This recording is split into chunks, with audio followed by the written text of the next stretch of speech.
Hi guys, আসসালামু আলাইকুম। আমি Hussain Ahmed Hasan, welcome to my channel. তো অনেকদিন যাবত ভিডিও করি না, কারণ যেই সব জিনিসগুলোকে নিয়ে ভিডিও করি, এই যেমন কি কবুতর, খরগোশ আর পাখি। তো আমার কবুতরের অবস্থা অনেক খারাপ, মানে আমার কবুতরগুলোকে একটা ভাইরাস আছে, ভাইরাসটা নাম জানি না। তো আমার কবুতর, অনেকগুলা কবুতর মারা গেছে। আমার এখন বেশি না, খুব অল্প কটা কবুতর আছে। এর মধ্যে খরগোশও একটা মারা গেছে, পাখিরও বাচ্চা ছিল, বাচ্চাগুলো মারা গেছে। তো এই জন্য আমি এখন আর ভিডিও করি না, কারণ ভিডিও করতেও, এই অল্প কটা জিনিসটা ভিডিও করতেও খারাপ লাগে।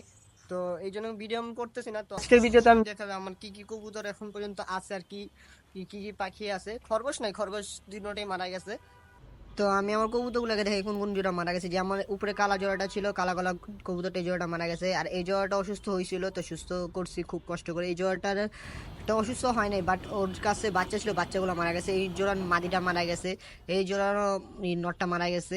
আর উপরের জোড়া তো নায়িকা, এই যে শাটিনের সাথে যারটা ছিল শাটিন বাচ্চা, ওইটাও মারা গেছে।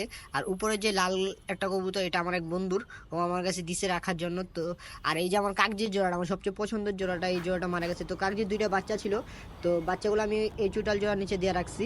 তো একটা বাচ্চা বড় হয়ে গেছে, একা একা খাইতে পারে, এই জন্য আলাদা করে দিয়েছি। আর ওই বাচ্চাটা এখনো ছোট, খাইতে পারে না, এই জন্য মা বাবার কাছে দিয়ে রাখছি।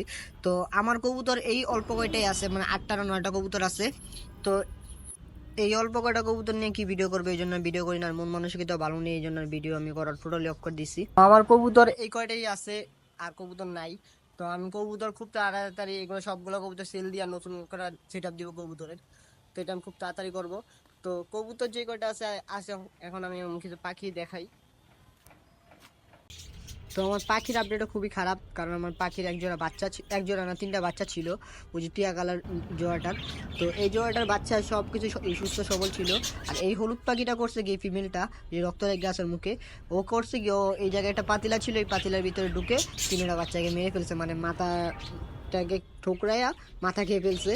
তো এটা কিভাবে হয়েছে আমি বুঝতে পারি না। একদিন আমি খাবার দিইনি ভুলে, মানে পাখিগুলোকে আমার মনে ছিল না খাবার দিতে। তো ওই খাবারের অভাবে মেবি এই ফিমেলটা এরকম করছে। আমার সাথে যত প্রকার দুর্ঘটনা আছে ঘটতেছে। আর এইখানে আমার অ্যানিয়ার টাইসনের ঘর, মানে আমার খরগোশগুলার ঘরটা ছিল, দেখে তো খুল্লা টিলে ধরে রাখছি। তো আমার অ্যানি মারা গেছে, টাইসনকে আমি আমার এক বন্ধুকে দিয়ে দিছি, ও খরগোশ আছে। তো অ্যানি যখন মারা যায়, আমি ছোট্ট একটা ভিডিও ফুটেজ নিয়ে রাখছি, যেন পরবর্তীতে ভিডিওতে দিতে পারি। আর ও যখন মারা যায় আমি ছাদে ছিলাম না। এই ছিল আমার পাখির আপডেট। পাখির আপডেট অনেক ভালো না, মানে আমার কপাল খুবই খারাপ, মানে সব দুর্ঘটনা একসাথে ঘটতেছে আমার সাথে। তো এখন কিছু করার নেই, যা আছে থাক। পাখিগুলা কি কিছুই করবো না, আমি কবুতর সবগুলা বিক্রি করে নতুন করে আবার সেট আপ দিব। তো আমি আমার মাছ কয়েকটা আছে, এতগুলা মাছ নাই, এই কয়েকটা মাছে আমি দেখাই। এখানে যে মাছ আছে আমি সেটা জানতাম না, কারণ আমি জানি আমার সব মাছ মারা গেছে। তো গতকালকে আমার এক বন্ধুর ডেঙ্গুতে আক্রান্ত হয়, তখন আমি ভাবি আমার ছাদে তো অনেকগুলো পানি জমে আছে, পানিগুলো ফালাই দিই। তো পানি ফালাইতে যা দেখি এখানে 5-6টা এখনো মাছ আছে।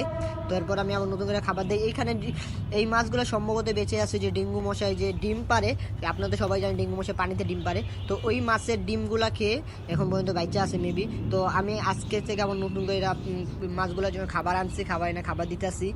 আর এখানে খুব তাড়াতাড়ি আমি আমার নতুন মাছ ছাড়বো ইনশাল্লাহ। এই ছিল আজকের ভিডিও। যত ভিডিওটা খুব ছোট হয়েছে, কারণ ছাদের ভিতরে এমন কিছুই নেই যে দেখানোর মতো, ভিডিও করার মতো। তো আজকে ভিডিওটা এই পর্যন্তই। আশা করি ভিডিওটা সবার কাছে ভালো লাগবে। তো সবাই ভালো থাকুন, সুস্থ থাকুন। আসসালামু আলাইকুম।